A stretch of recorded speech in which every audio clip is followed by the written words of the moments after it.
Olá, com alegria, vamos seguir com os nossos estudos, as nossas reflexões em torno da Revista Espírita de Allan Kardec. Estamos fazendo o estudo cronológico e hoje vamos estudar a revista de novembro de 1861.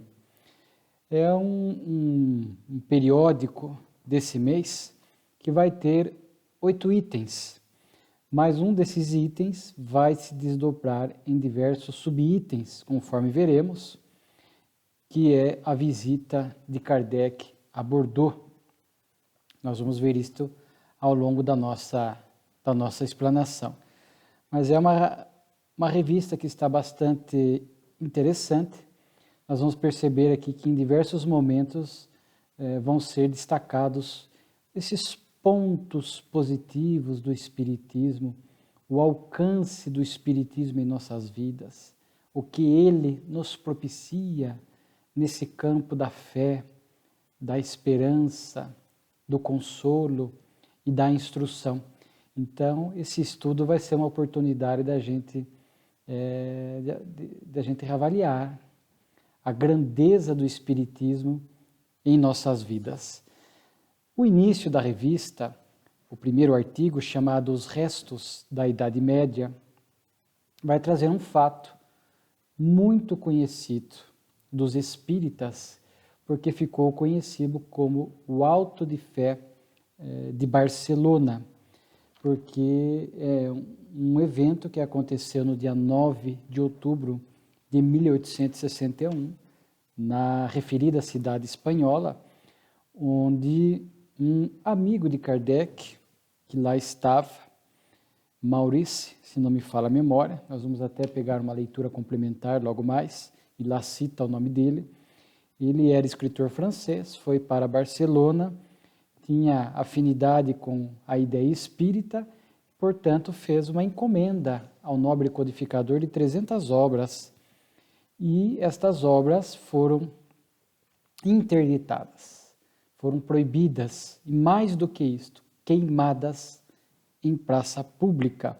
Como o próprio Kardec faz questão de observar aqui no texto, as fogueiras da Inquisição ainda se acendem em 1861, às portas da França. Então Kardec vai escrever este artigo na revista, naturalmente demonstrando o seu descontentamento, não só a questão das fogueiras que foram acesas para queimar as 300 obras, mas o desrespeito também às legislações vigentes à época, porque Kardec, quando as obras foram interditadas, proibidas pelas autoridades eclesiásticas daquele país, em particular o bispo de Barcelona, Dom Palau, Kardec havia recolhido todos os impostos, tudo corretamente para que as obras chegassem ao seu destino, e quando isso foi proibido, ele havia feito um pedido de reexportação, ou seja, de devolução, portanto, das obras que não poderiam chegar a Barcelona. Mas tal pedido foi arbitrariamente negado. Inclusive, ele cita aqui este pedido que fez ao bispo de Barcelona, e a resposta consta aqui que foi negada em virtude da Igreja Católica ser universal, e se esses livros atentam contra a fé católica, o governo não pode consentir que eles não vão perverter a moral e a religião de outros países. Kardec vai relatar aqui a ata. O evento se deu às 10h30 da manhã, na esplanada da cidade de Barcelona, onde eram executados os criminosos condenados à morte, e foram queimados 300 volumes e diversos livros, a própria Revista Espírita, o Livro dos Espíritos, o Livro dos Médiuns, que é o Espiritismo, e outros livros que haviam sido encaminhados também, que tinham um conteúdo espírita.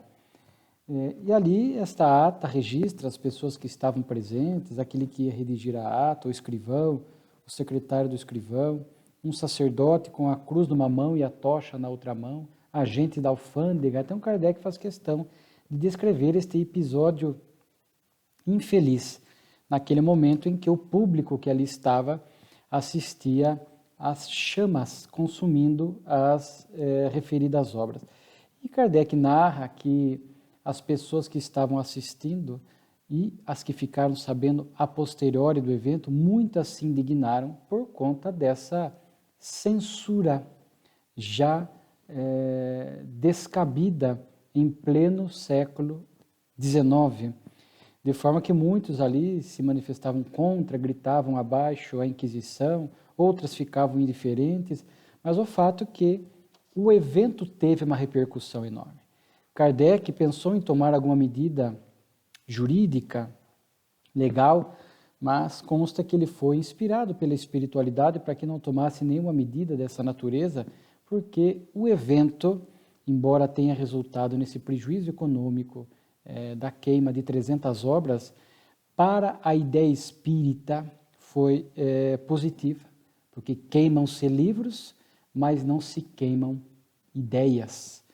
De forma que, a partir deste episódio, muitas pessoas ficaram curiosas para procurar saber por que queimaram aqueles livros, qual o conteúdo que a igreja tinha interesse em proibir a leitura, e isso acabou sendo, na verdade, uma grande propaganda para o espiritismo, de forma que muitas pessoas foram ali, pegaram restos de alguns livros, as cinzas, e queriam entender o que eram esses livros, quais eram esses conteúdos proibidos, de forma que muitos começaram a se interessar pela ideia espírita a partir deste evento, né? Muitos jornais noticiaram, fazendo uma notícia no sentido negativo por conta da censura da igreja, mas, como diz aqui Kardec no próprio texto, né, aquilo que eu já havia dito, podem-se queimar livros, mas não se queimam ideias. E ele diz assim, né, espíritas de todos os países, não esqueçai a data de 9 de outubro de 1861. Será marcada nos fastos do espiritismo, que ela seja para vós, né, um dia de festa e não de luto, porque é o penhor do vosso próximo triunfo. Na verdade, isso é um artigo publicado num jornal de Madrid, fazendo referência ao fato.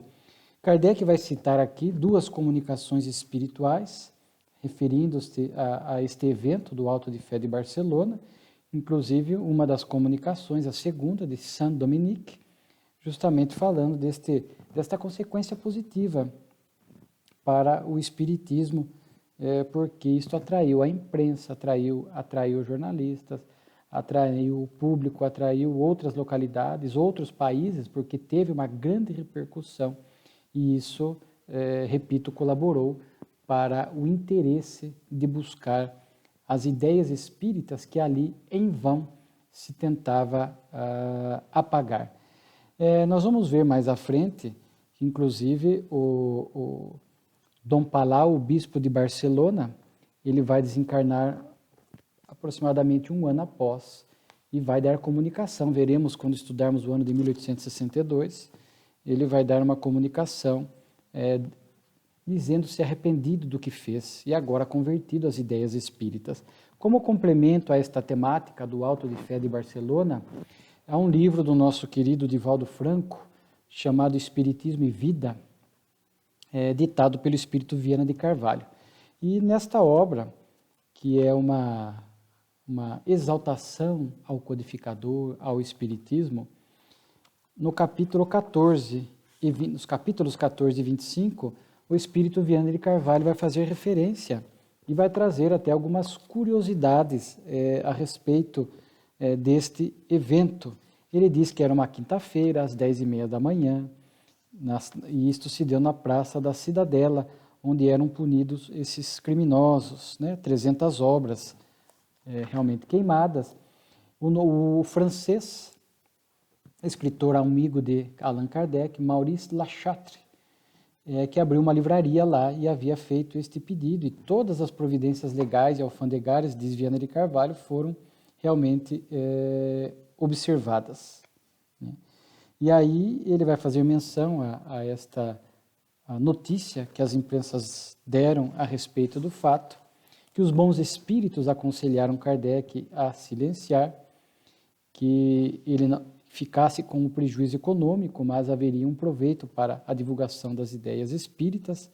E aí ele diz aqui, menos de um ano transcorrido, menos de um ano, no dia 9 de julho de 62, Dom Palau desencarnou, trazendo a culpa na consciência, conforme declarou na sua comunicação espontânea na Sociedade Parisiense de Estudos Espíritas, que nós vamos estudar mais à frente em agosto de 1862.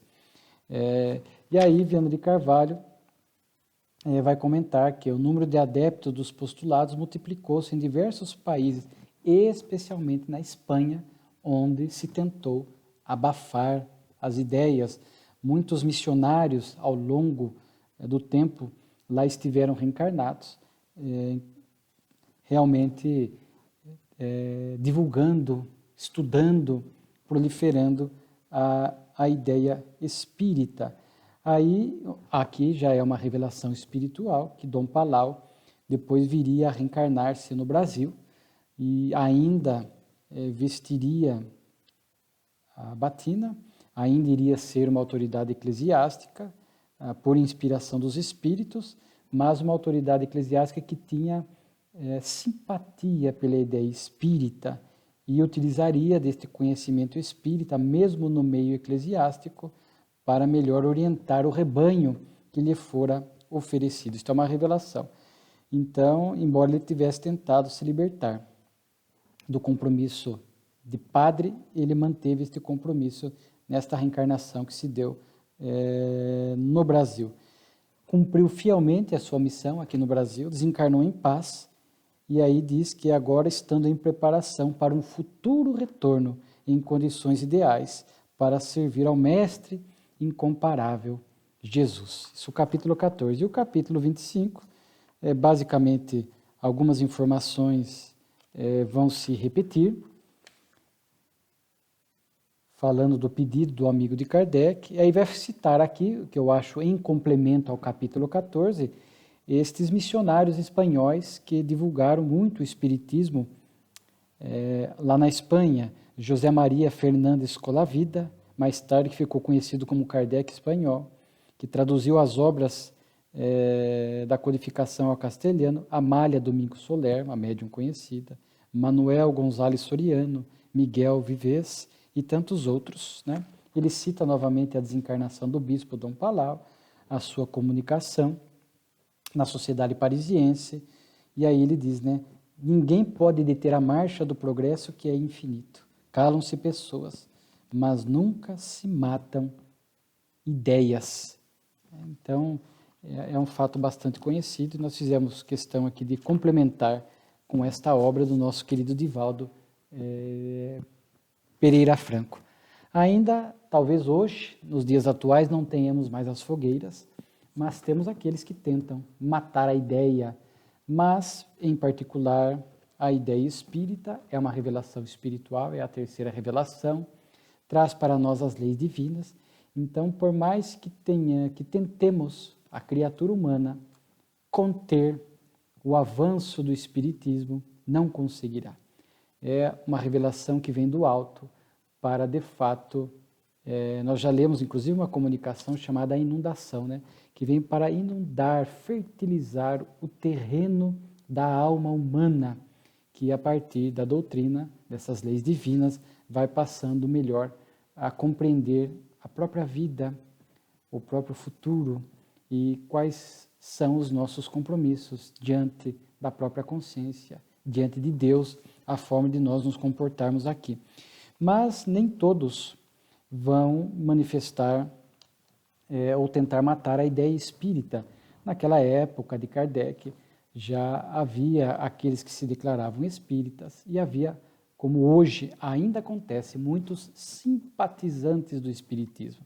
Por isso, Kardec vai chegar a afirmar num dos seus artigos, não do mês que estamos estudando, mas está na Revista Espírita, por isso que é muito difícil um censo religioso, em particular em relação ao espiritismo, porque nós temos muitos simpatizantes do espiritismo, que num senso não se declaram espírita, vão se dizer de outra religião, da sua religião original, embora acreditem na reencarnação, acreditem na influência espiritual, acreditem na mediunidade, na pluralidade dos mundos habitados, etc. Tanto que o próximo artigo, chamado Opinião de um Jornalista, Kardec vai falar que, via de regra, a imprensa não tem sido muito bondosa com o espiritismo. Há aqueles jornalistas que ficam indiferentes, mudos, e há aqueles que são hostis, que realmente acabam atacando a doutrina espírita e, na maioria das vezes, sem conhecer o ABC do espiritismo. Portanto, fazem críticas levianas. Ainda hoje vemos pessoas que não conhecem o espiritismo e fazem aquelas velhas acusações. O espiritismo é demoníaco, que o espiritismo é coisa do diabo, porque de fato não conhecem. E nós vamos poder ver hoje na revista quantas coisas boas o espiritismo vem produzindo para a humanidade e para a criatura humana. Daí Kardec vai escrever esse artigo Opinião de um Jornalista, que vai escrever sobre o Livro dos Espíritos. E Kardec, no seu texto inicial, antes de citar o texto, que foi de um jornal da Argélia, Kardec fala que o Espiritismo é o mais poderoso elemento de propagação para todas as ideias grandiosas, generosas e humanitárias, que não cessa de pregar. De fato, quando paramos para analisar a doutrina, as suas ideias são grandiosas, de um alto alcance, porque nos convida a refletir a respeito das leis divinas que regem a nossa vida. O alcance do nosso olhar, do nosso entendimento, não se limita mais apenas àquilo que os nossos sentidos físicos podem registrar. Vai além da dimensão física, atinge a dimensão espiritual, porque somos espíritos imortais em evolução. As suas ideias são, de fato, generosas, transformam as nossas vidas, e humanitárias, porque trabalha os aspectos morais, repete a moral cristã, fala de fraternidade, fala da caridade, fala da benevolência, que devemos tratar a todos, com profunda benevolência. Mas, no campo da imprensa, é importante, diz Kardec, que tenhamos observadores sérios e não superficiais. Aqueles que são observadores sérios e realmente conseguem captar e sentir o alcance do Espiritismo, realmente colaboram para a verdadeira emancipação da humanidade, porque vão divulgar as suas ideias. Daí Kardec cita um texto muito bonito de um jornal da Argélia, publicado em 15 de outubro de 1861. Então veja os contrastes, De um lado, o Auto de Fé, queimando 300 obras, e de outro lado, um jornal na Argélia, em outro país, fazendo uma fala muito oportuna a respeito de O Livro dos Espíritos. O jornalista adota um pseudônimo chamado Ariel, e ele vai ter frases aqui que eu vou ler alguns pontos, porque é muito interessante, Diz que a imprensa europeia está muito ocupada com esta obra, O Livro dos Espíritos, porque parte de inteligências extraterrenas. É um livro de alta filosofia, de uma moral eminentemente pura, e abalada aqui, pura e, sobretudo, de um efeito muito consolador para a alma humana, abalada aqui entre os sofrimentos do presente e o medo do futuro. Olha que texto bonito, redigido por esse jornalista. O Espiritismo é de alta filosofia, porque nos convida a refletir sobre estas questões cruciais, vitais da vida. De onde eu vim, para onde eu vou, qual o sentido da existência. Então são questões de grande alcance, que a criatura humana necessita pensar. A filosofia é um convite a filosofar, a pensar, a refletir sobre estes pontos que, de fato, são vitais para a nossa existência. Por que se sofre? Qual a causa do sofrimento? Por que aqui estamos? Há um Deus Criador? Enfim, são vários pontos que o Espiritismo nos traz e o jornalista identifica isto. Fala que é de uma moral pura, é a moral cristã, segue, portanto, aquelas recomendações das virtudes que Jesus ensinou e viveu, e é consoladora. A doutrina, de fato, é muito consoladora, porque, como diz aqui, a alma humana experimenta os sofrimentos do presente. Por que eu sofro? Porque muitas coisas dão errado para mim. Porque este revés na minha vida, esta doença, a desencarnação de um ente querido. Então, o Espiritismo, com a sua proposta da lei de causa e efeito, a lei do progresso, a lei da reencarnação, vai nos explicar estas questões do sofrimento do presente, como sendo provas ou expiações que o Espírito passa, mas tudo com um propósito, não é castigo de Deus, mas é um método educativo para que o Espírito possa despertar. Colhemos hoje o que fizemos ontem, a expiação, ou escolhemos experiências, às vezes amargas, difíceis, para desenvolver em nós determinadas virtudes, a prova, e alguns passam pelo sofrimento em razão de missão. São almas mais elevadas que vão nos deixar um comportamento exemplar diante do sofrimento para servir de exemplo para nós. E o medo do futuro, diz o jornalista. Muitas pessoas temem o futuro porque não sabem o que os aguarda. É um futuro ainda muito incerto, é um futuro muito vago, que muitas religiões não se habilitam a dar detalhes. O Espiritismo, porque lidando com estas testemunhas, as almas dos imortais que voltam, através da mediunidade, nos contam a respeito desta vida espiritual pujante, desta vida futura, onde vamos colher aquilo que plantamos aqui durante a nossa reencarnação. Então, esta fé na vida futura e a certeza do que nos aguarda, que a vida segue, que não há penas eternas, que por mais que o espírito esteja em sofrimento do lado de lá, por equívocos, é transitório, é passageiro. Deus é amor e sempre vai dar a oportunidade para que esse espírito volte, possa reencarnar, a fim de retificar os passos e agora ajustá-los à proposta de Deus. Então, retira este sofrimento do presente, porque não entendemos as questões que acontecem conosco, e retira este medo do futuro. Então, o jornalista faz assim uma observação muito interessante a respeito do Livro dos Espíritos, que todo esse entendimento vai nos propiciar, de fato, coragem, resiliência, esperança, fé, convidando a todos nós ao constante melhoramento moral. Quantas pessoas não buscam a casa espírita, o atendimento fraterno, a palestra, o livro espírita, na busca de encontrar entendimento, compreensão para certos fatos da vida, para que possam ter o seu ânimo renovado e força para seguir adiante, tornando-se um servidor no bem. E o texto vai além, é muito bonito esse texto. O jornalista, com o pseudônimo Ariel, vai dizer que o livro ainda trata uma questão muito importante da nossa vida, sobre a morte. E ele diz assim, sobre o assunto, chega-se ao ponto mais desejável de nem se temer e nem se desejar a morte. Outros problemas de não menor importância têm soluções igualmente imprevistas e consoladoras. O Livro dos Espíritos satisfaz a curiosidade intelectual e é um estímulo para o nosso melhoramento moral. Que elogio ao Livro dos Espíritos! Quando se faz esses elogios ao Livro dos Espíritos e identifica-se esses aspectos positivos, são aspectos positivos da própria doutrina, porque o Livro dos Espíritos é a obra básica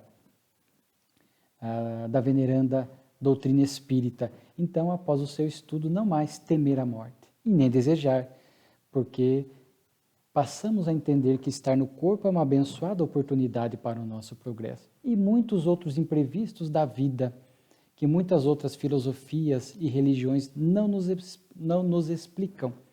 O Espiritismo nos explica e nos consola. Satisfaz o intelecto, satisfaz o coração e é um convite incessante à prática do bem, à prática do amor e da caridade. Portanto, nós vamos ver, segue, porque o mês em foco, novembro de 61, tem essa característica de destacar essas qualidades do Espiritismo. No próximo artigo, Kardec vai descrever a sua visita para a cidade de Bordeaux.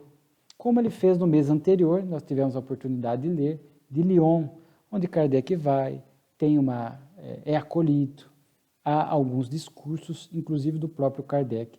E eu já tive a oportunidade de dizer que os discursos de Kardec realmente se destacam na Revista Espírita. São verdadeiras orientações para o espírita, para os dirigentes da Casa Espírita, vamos destacar esse ponto hoje, inclusive, para o movimento espírita de uma maneira geral.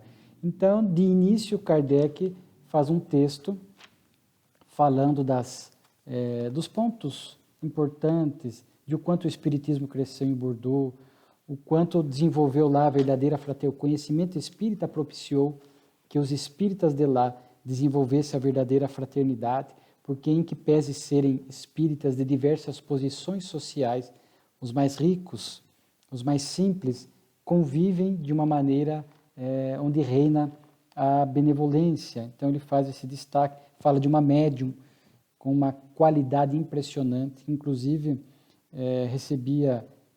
tinha psicografia, era médium desenhista, música, recebia música, inclusive estava recebendo um trecho de uma música do próprio espírito de Mozart, que já citamos lá no passado, no estudo da nossa revista. Então Kardec faz esse texto inicial, depois ele vai descrever o discurso de um dos espíritas ali que exerciam uma liderança em Bordeaux, o senhor Sabot, que vai agradecer a presença de Kardec e vai, ao mesmo tempo, descrever para ele como foi conhecer o Espiritismo, quais foram os pontos positivos que o Espiritismo trouxe. E ele diz assim: dar-nos a certeza de uma felicidade futura, mostra-nos que a punição é proporcional à ofensa, mas não eterna, e faz-nos compreender esta justa e equitativa lei da reencarnação. Então, senhor Sabot, o Espiritismo é uma bênção, tem sido uma bênção para aqueles que o conhecem, porque nos fala dessa felicidade futura, ainda que hoje estejamos vivenciando muitas dificuldades e amarguras, e temos que dar o testemunho, a resignação, o otimismo, a resiliência, isto nos ajuda a construir esta felicidade futura. Se eu sei que este desafio, este problema é passageiro e que depois a vida segue e eu vou colher os efeitos de uma boa conduta diante do sofrimento, é a felicidade futura. É um ânimo, uma injeção de ânimo para que possamos vivenciar em equilíbrio os desafios que a vida nos apresenta. Se há aqueles que não sabem aproveitar e se equivocam e vão sofrer do outro lado, mas não é uma punição eterna, é uma punição transitória, né? E a lei da reencarnação, que é a forma de nós entendermos a justiça divina. E ele tem aqui, ele vai citar um texto de uma comunicação espiritual de um dos guias do grupo lá de Bordeaux, que o senhor Sabot frequenta. E eu achei tão interessante, vou apenas fazer o registro, porque a frase do guia espiritual é muito parecida com aquela frase que está no Dolmen de Kardec. No túmulo, após um ano da sua desencarnação, o grupo belga fez lá um dolmen e colocou a inscrição, aquela inscrição: nascer, morrer, renascer, progredir sempre, tal é a lei. As tradições dizem que é de autoria espiritual desconhecida. Um biógrafo de Kardec, Marcel Sotomayor, diz que Goethe, o escritor alemão, fez constar esta frase de um livro, Suas Afinidades Eletivas. E Goethe é uma alma, conforme a gente já viu, que é uma comunicação de Goethe no passado, uma alma que veio de um mundo superior, realmente em missão aqui da Terra. Então é possível que Goethe tenha recebido dos espíritos esta frase e constado de sua obra, mas a frase que o senhor Sabot cita dos guias é bem parecida, que era um pensamento vigente entre os espíritos superiores que realmente auxiliavam o movimento espírita aqui da Terra. Ele diz assim, a frase: nascer, morrer e renascer, até que se tenha alcançado os limites da perfeição, e ninguém a ele chega sem se ter purificado pela reencarnação. Ou seja, muito parecido, realmente, o conteúdo. Então, o senhor Sabot faz esse discurso, tem o discurso do senhor Boucher de Vitrailles, Também vai falar do espiritismo, que a ideia espírita realmente impactou positivamente as pessoas. Ela não fica apenas no templo religioso, e nenhuma ideia religiosa deve ficar adstrita ao templo religioso, porque é um modus vivendi, para que a gente possa se tornar um homem de bem, independente da religião, um homem de bem. O espiritismo nos convida a ser um homem de bem. E ele diz que a ideia espírita, o senhor Boucher, tem seu lugar no escritório do negociante, no consultório do médico, no escritório do advogado e do procurador, na oficina do operário, nos campos e nas casernas. Ou seja, a ideia espírita é um convite para o nosso melhoramento moral. E nós vamos viver a doutrina no nosso cotidiano, viver Jesus no nosso dia a dia, no nosso ambiente profissional, no nosso ambiente familiar, na sociedade, no templo religioso. Mas não adianta aquela velha figura daquela pessoa que dentro do templo religioso, a imagem de santo. E fora, nenhum esforço por se tornar uma pessoa melhor e vai praticar deliberadamente atos e comportamentos que destoam dos valores que ele acredita e realmente reflete dentro do templo religioso, o que não deixa de ser uma hipocrisia. Então há que se ter o esforço de combater o bom combate, como disse Paulo, para que as ideias religiosas possam fazer parte da nossa vida. É o que o Sr. Boucher cita aqui e eu destacaria. Ele fala que a ideia espírita formou centros espíritas em todos os pontos do globo. E eu achei interessante o que ele diz assim, o quanto o espiritismo impacta em todas as fases da nossa vida. Diz ele, os moços abandonam as ilusões da primeira idade, que lhes preparam tantas decepções da maturidade. O homem maduro aprende a levar a vida a sério. Velhos que gastaram as emoções no atrito da vida enchem o vazio imenso com prazeres mais reais que aquele que os abandonam. E de todos esses elementos formam-se agregados que irradiam ao infinito. Então, quanto é importante o espiritismo para o jovem, para que não se complique diante da mocidade e faça as escolhas equivocadas que vão afetar, às vezes, toda a sua reencarnação. O homem maduro, aprender a levar a vida a sério nesse sentido, da seriedade que os valores do Evangelho nos traz, que a vida tem um propósito de crescimento espiritual. E os velhos, para que não seja uma etapa da vida, às vezes apenas de culpa pelos erros do passado, ou daqueles que estão aguardando a desencarnação, porque já cumpriram com sua missão. Não. À luz da doutrina espírita, até o último suspiro da nossa existência, estar no corpo. É uma abençoada oportunidade para aprender e servir. Então, muito bonito esse texto, mas é claro que o ponto alto aqui é o discurso de Allan Kardec. E vale a pena a leitura, como eu sempre recomendo, mesmo quem não tem a revista espírita em livro, impresso, pode acessar pelo site da Federação Espírita Brasileira e também pelo aquele aplicativo, pelo site kardecpedia.com, onde lá está toda a revista espírita e no Kardecpedia toda a obra de Kardec para pesquisar por assunto ou buscar a própria revista. Então, Kardec primeiro vai fazer aqui uma explicação muito interessante. Ele diz no seu discurso, não sou médium e ainda bem que não sou, porque na minha condição de codificador, diz ele, eu precisava de uma liberdade absoluta para analisar as comunicações. Porque se algumas das comunicações, ou grande parte delas, ou todas elas viessem por Kardec, ele já ficaria, já teria uma tendência de aceitar, porque veio por ele. Mas a partir do momento que as comunicações vieram por outros médiuns, ele pôde, como diz ele aqui, com liberdade absoluta, analisar, estudar e observar e exercer o seu papel, portanto, de codificador. Ele destaca o progresso rápido da doutrina. E aqui outro ponto importante, ele vai falar da força do Espiritismo. Tem duas causas. Torna felizes os que o conhecem, o compreendem e o praticam. A felicidade, a força, a felicidade que o Espiritismo propicia às pessoas, mesmo enfrentando os desafios da vida. Porque o Espiritismo não promete, não faz essa falsa promessa que torne-se espírita e não tenha mais problemas da vida. Os desafios fazem parte de um mundo de provas e expiações. Os problemas fazem parte porque ainda somos almas imperfeitas e necessitamos e criamos essas situações desafiadoras do futuro, mas torna-nos felizes porque a gente passa a conhecer através do estudo, compreender em profundidade a doutrina e, o mais importante, viver o Espiritismo no dia a dia. E o segundo ponto de força preponderante do Espiritismo é que ele não está na cabeça de nenhum homem.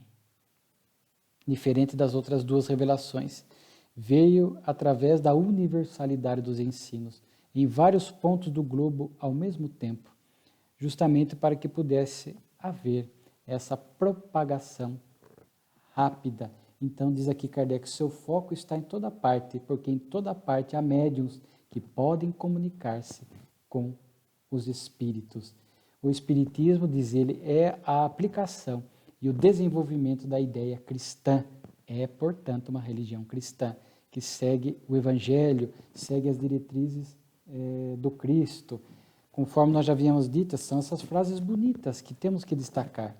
O Espiritismo penetra em toda parte, como pólen fecundante em flores, das flores, é levado pelos ventos, assenta raízes nos quatro cantos do mundo, porque em toda parte encontra uma terra fecunda em sofrimento, sobre a qual derrama o seu bálsamo consolador. É o consolador prometido por Jesus. Conforme está no Evangelho de João, rogarei ao Pai para que envie o Paracleto, o Consolador, porque vai repetir o que eu disse e trazer coisas novas. Kardec vai fazer alguns alertas, para que o Espiritismo é estranho a toda a questão dogmática. Então, para nós não existe dogma, não dogma no sentido de princípios, mas dogma no sentido religioso, uma ideia que não se discute, uma ideia que tem que ser aceita pura e simplesmente. Não, o Espiritismo é fé racional, mesmo vindo do mundo dos espíritos pela mediunidade, a universalidade dos ensinos, a lógica, o questionar, o refletir. Então não há ideias não discutíveis, não há ideias que têm que ser aceitas, ponto final. Tudo é passível de ser refletido, pensado, amadurecido dentro da doutrina espírita.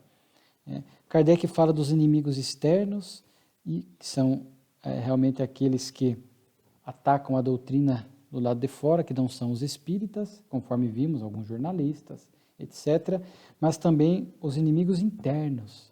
São, diz ele, os espíritas apenas de nome, porque não entenderam a grande mensagem da doutrina e vão, dentro do núcleo espírita, criar dissidências, criar divisões, criar problemas, vão ser pedras de tropeço dentro da casa espírita. Infelizmente há, e nós temos que aprender a lidar com estes. Não sermos nós esta pedra de tropeço, porque somos falsos adeptos ou pretensos adeptos da doutrina, porque não entendemos o seu conteúdo e criamos divisões, ideias antidoutrinárias, melindramos, formamos subgrupos dentro dos grupos espíritas, tudo com o intuito de causar desordem e, por detrás disso, a mão de espíritos obsessores que encontram nesses a oportunidade de causar todo esse caos. Então, Kardec faz esse alerta, mas eu gostaria de destacar, quando Kardec fala aqui da multiplicação dos grupos, que é muito importante, os grupos numerosos, muito volumosos, com muitas pessoas, cria-se o risco de rivalidades, de supremacia e de presidência. É difícil gerir, você pega um grupo de estudo, às vezes na mesma casa espírita, com 50 pessoas, é muito difícil. Falando assim do grupo presencial, principalmente. O formato virtual talvez até permita isto, conforme estamos vivendo esta pandemia ainda da Covid-19. Mas o presencial é muito difícil gerir um grupo de estudo com 50, 60 pessoas, preferiu formar subgrupos, facilita a administração. E para isso, é claro, nós precisamos de dirigentes. Este é o ponto central do discurso de Kardec, que eu gostaria de destacar. Como é difícil formar dirigentes. Dirigentes de grupo de estudo, dirigentes do grupo mediúnico, dirigentes das tarefas espíritas, dirigentes, ou seja, aqueles que são responsáveis pelos passes, pelo atendimento fraterno. É muito difícil. Pelos departamentos da casa espírita. Kardec diz que aqui, basicamente, 4 itens para formar um bom dirigente. Primeiro, a sua qualidade conciliatória. O dirigente tem que ter este ímpeto de conciliação. porque às vezes vão surgir desavenças, conflitos ali dentro do grupo, na tarefa, e se ele não tiver este ímpeto de conciliação, ele vai ser aquele um a mais a dividir, aquele um a mais a criar confusão, e o dirigente tem que ter este olhar, tem que ter este impulso de apaziguar, de conciliar, de dialogar, de chamar um, chamar outro, chama dois, chama três envolvidos no problema, para criar soluções pacíficas para se resolver o problema, quando não é possível, porque um ou outro não está disposto e está causando desordem à tarefa, naturalmente que daí o dirigente tem que agir com uma certa energia amorosa, às vezes até desligando o trabalhador porque não está devidamente preparado naquele momento para estar naquele grupo ou naquela tarefa, mas tentar sempre resolver pelas vias conciliatórias. Quando o dirigente não tem esse perfil, ele tumultua, ele, entre aspas, incendeia ainda mais os problemas, quando não, ou piora esses problemas que surgem no grupo. O dirigente tem que ter zelo e devotamento, ou seja, dos reais serviços que houver prestado à causa. Zelo e devotamento que ele já vem demonstrando. Então não pode ser alguém inexperiente. O dirigente tem que ser alguém que já está naquele núcleo espírita, já vem desenvolvendo uma tarefa, já está no estudo, ele já demonstra ter um conhecimento espírita, já demonstra ter alguma experiência na casa espírita para que ele possa exercer o papel de dirigente. Então nós não podemos apenas em nome da boa vontade nomear alguém como um dirigente do grupo, sem conhecimento, sem experiência, sem qualificação para lidar com isso. E hoje existem muitos livros, as federativas formam esses cursos de qualificação dos trabalhadores, onde o trabalhador vai se qualificando para ser mais à frente um dirigente na casa espírita, né? Aí ele fala da importância da força moral do dirigente, né? Porque ele é reconhecido pela sua abnegação. Então a força moral do dirigente tem que ser, não é perfeição. O dirigente não é aquele que não tem defeito, porque aqui na Terra somos ainda luz e treva, mas o dirigente é aquele que está se esforçando para ser melhor, estuda, ele se esforça para ter esse caráter conciliador, ele educa-se para melhor servir aos propósitos da tarefa. Este é o perfil do dirigente. E quando ele tem este esforço, ele tem esta força moral, isto contagia, gera uma empatia. Então reconhece-se, que se você pega um dirigente cuja atitude moral não é das boas, naturalmente que você contesta a autoridade daquele dirigente, você desdenha, você não segue, aquilo gera problemas para o grupo, para a tarefa e, quiçá, para a casa espírita. Então, há que se ter uma força moral, o dirigente, né? Há que se ter esta imagem de alguém que realmente está se esforçando para fazer o seu melhor, né? Então, Kardec ainda diz assim, coisa séria é confiar alguém à suprema direção da doutrina. Então, com ideias errôneas, um mau dirigente pode arrastar a sociedade por uma rampa perigosa e talvez a sua ruína. Olha só que interessante. A sua ruína. E vemos sim péssimos dirigentes que desarmonizam grupos, tarefas e, por consequência, às vezes levam a casa espírita à ruína, ao caos. Então, infelizmente, é muito difícil formar um bom dirigente. Muitos chegam à casa espírita, mas querem ficar na posição passiva, não querem assumir responsabilidades, preferem ficar passivos. Vez que outra aparecem espíritos compromissados. E aí a casa espírita tem que ter esse mecanismo de identificar o potencial dessas pessoas para dirigentes, qualificá-los a contento, a fim de que no futuro eles possam dirigir tarefas, muitas vezes sendo substitutos de dirigentes, aprendendo, convivendo com um dirigente, como deve exercer essa função, para depois assumir uma tarefa autônoma. Então, há diversos mecanismos, né? Mas eu achei muito interessante estes pontos que Kardec coloca aqui, né, da qualidade conciliadora, o zelo e o devotamento, a força moral e a abnegação. O exemplo que ele vai trazer esses 4 pontos, até para que ele possa servir de exemplo aos demais.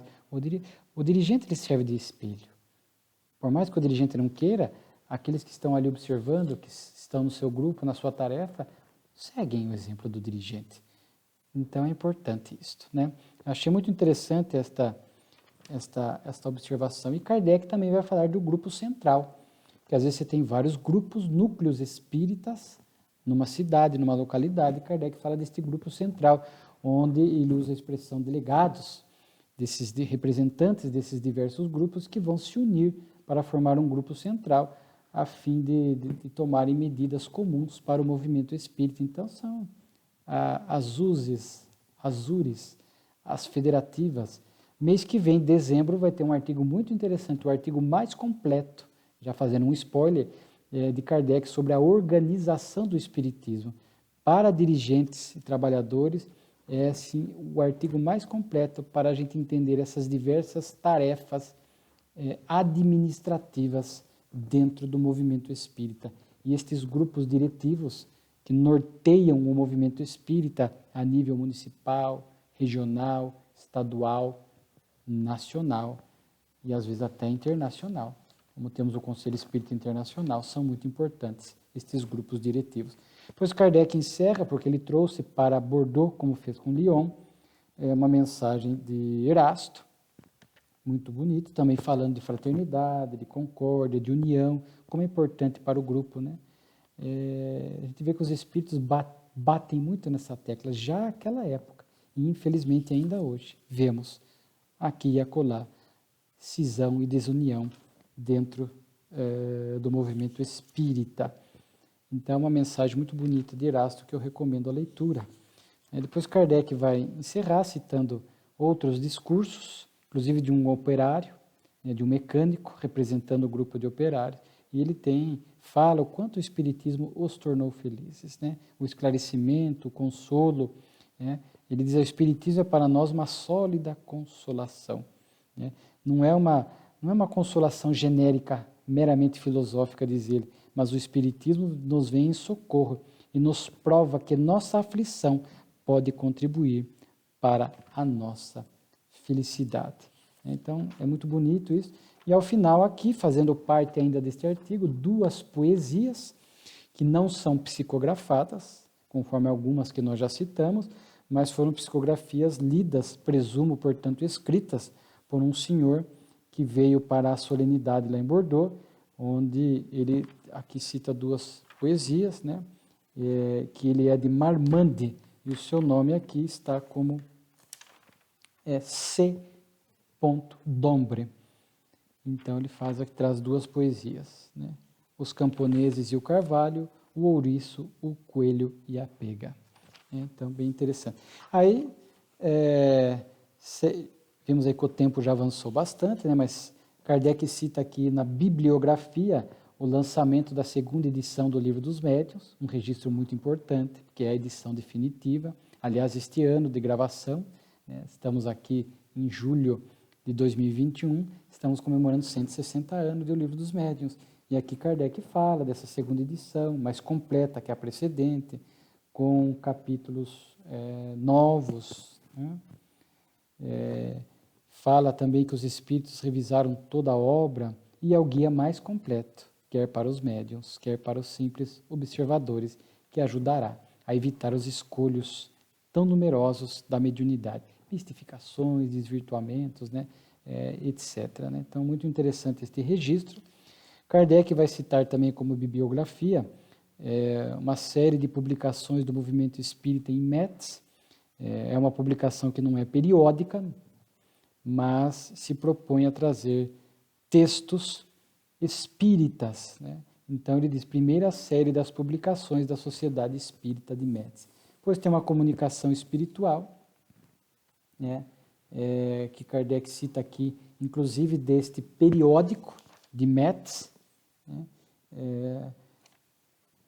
Chamado O Fluido Universal, bem curto, mas para a gente entender, né? O Livro dos Espíritos nos fala do fluido cósmico universal, há uma grande obra do Chico Xavier, Espírito André Luiz, Evolução em 2 Mundos, também cuida deste assunto logo ali nos primeiros capítulos, se não no primeiro, falando, a gente passa a entender esta matéria-prima divina, este hálito do Criador, que é responsável por tudo que nós conhecemos, desde a dimensão física à dimensão espiritual, o nosso corpo espiritual, as cidades espirituais, os ambientes espirituais, os ambientes dessa matéria bruta, tudo são variações desta matéria primitiva elementar, que é o fluido cósmico universal, que alguns chamam, e nós vamos perceber mais à frente que certamente é esta energia e matéria escuras que povoam aí, que estão no universo, que a ciência ainda não conseguiu identificar precisamente do que é composto, mas um dia, com o avanço, nós vamos identificar este fluido cósmico universal. O outro artigo também que faz parte desse jornal de Metz, né, deste periódico de Metz, os efeitos da prece. E nós sabemos o quanto a prece é, como diz aqui, né, um refrigério para as nossas almas, né, um alívio, um orvalho, como ele diz aqui, né, para que a gente possa se conectar com o alto, receber as inspirações, o estímulo, para que possamos seguir resignados, né? Depois, Kardec vai fazer só uma observação, finalizar a revista com um artigo, O Espiritismo na América, onde ele vai falar que existem muitos espíritas na América do Norte, vai citar inclusive um juiz de Nova York, Edmonds, inclusive vai citar, encerrar um texto desse juiz, o quanto o pensamento dele era muito afim com o espiritismo. Inclusive esse texto vai falar o quanto a ideia espiritualista lá nos Estados Unidos se propagou e como isso teve uma influência moralizadora nos seus adeptos, porque aí ele vai falar agora do espírita, né, do espiritismo, que ajudam-nos e nos consolam pela esperança de uma reunião certa, ou seja, após a morte, né? Então não há que se sofrer pela desencarnação dos entes queridos. De nossa conduta, é um texto do juiz Edmonds. Depende do nosso destino futuro, e não de nossa adesão a esta ou aquela seita religiosa, mas da nossa submissão ao amor a Deus e ao próximo como a si mesmo. Então não adianta dizer-se desta religião e achar que está salvo, que vai ter uma vida boa post-mortem. É realmente o nosso amor a Deus, ao próximo e a nós mesmas, né? Aí eu finalizo esse texto que Kardec cita, dos referidos juízes, para encerrar e ver para a gente fechar com chave de ouro, porque a revista deste mês destacou de forma muito profícua este caráter consolador do Espiritismo, né? Nada há mais de consolador, de mais fortificante para a alma virtuosa, através das provas e vicissitudes desta vida, que a certeza completa de que sua felicidade futura depende de suas ações que ela pode dirigir. A felicidade está ao nosso alcance, não depende do próximo. Somos nós que construímos a nossa felicidade através do nosso envolvimento na nossa prática no bem. Seguir as diretrizes do Evangelho que o Espiritismo nos traz, né? Revigora, a fim de que possamos começar a construir essa felicidade desde já, não é só post-mortem.